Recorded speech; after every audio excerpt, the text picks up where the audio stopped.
Hi folks, this is Danny at Bradley James Classics. Today's classic is a simply lovely Triumph Herald from 1961. Quite remarkable, this car, when we start to hear a few details about it. Well, first things first, what a lovely original number plate it has on it. I appreciate number plates are sometimes worth more than cars, but it's such a shame to ever split them up. But 749880. This is a Renoir blue, and it's phantom grey interior, and the car has been subject to some very recent restoration work. In fact, this car had a very long lay-up off the road for many years, perfect storage conditions, and it was refreshed very recently with a fresh coat of paint. The usual restoration that needs doing on the sort of body off Triumphs. The engine's been fully serviced, things like a new water pump, a new fuel pump, brakes have been replaced. There's been some I believe there was new seals and outriggers, all carried out professionally. Very solid car, no visible signs of rust, and this Renoir blue does look absolutely beautiful. This car has a name, and her name is Pandora.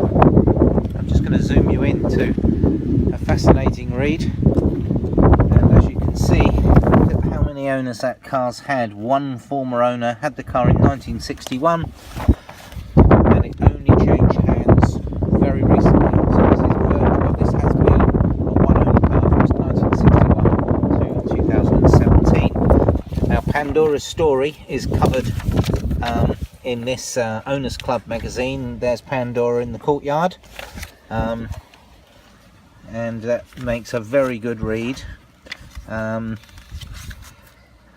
Fascinating to have this level of detail. Pandora's story 2. It was so good they did the remake, and there she is. So there's a full story of Pandora, and you will enjoy reading that, because these copies of Courier magazine come with the car. There's details on what was done.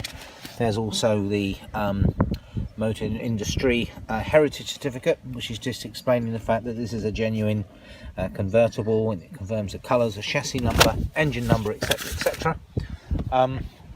As I say, a part of the recommissioning has been things like the gear change bushes get old and it gets tough to change gears. It's got a gear change like a new car.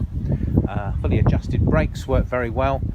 A new set of tyres, I believe, were fitted in relatively recent times. Just absolutely starts on the button, and things like a full engine service, including all ignition parts, new oils, filters, leads and plugs. Cooling system has been flushed, new coolant, water pump, etc, etc.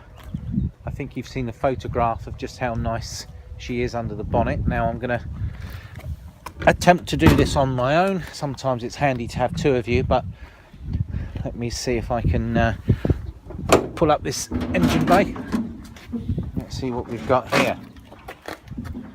As you can see, oh sorry, new starter motor as well, new radiator cap, tyres in excellent condition, suspension joints replaced as required, and there's your new fuel pump shiny down there. Actually, both the master cylinder, the clutch and brake master cylinder look to be recent. You can see how clean the engine is. That looks like a heater control valve that's been replaced, and you can see how solid the bulkhead is all the way through the car. I'm just going to pop this down for now, and I'm going to show you inside. Again, remarkably original. Incredible mileage, backed up by those old MOT certificates of just 51,000 miles. The engine really does feel tight. There's this original steering wheel. Now that phantom grey interior, very good condition here, really good condition in the back, and there's some wear to the driver's seat, so I think you can forgive her, bearing in a lady of this age. Some naturally occurring patina, I think they call it, with the dashboard, which looks really good, and a period solid state radio. Look at that. Really good carpets. You're seeing her with the roof down, a little tonneau cover in place. And I will take a photograph of the hood, which is excellent. Easy to put up, takes moments. But I think the main reason you would be looking at this car is for these summer days, even though it looks like it could rain any nanosecond. But it's the ultimate car to hit the country lanes in. That little 1200cc is powerful, pulls well. Probably wouldn't be keeping up with any Ferraris, but you wouldn't want to. It's the ultimate Sunday cruiser.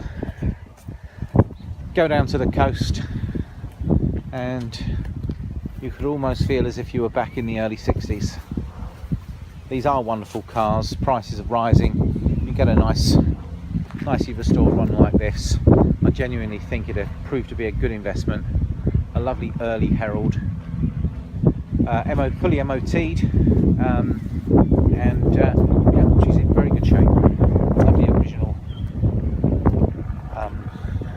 wheel hubs, all wax oiled underneath, very solid, and I think she's going to last you a few more years. Well, thanks folks, I hope you found this video useful.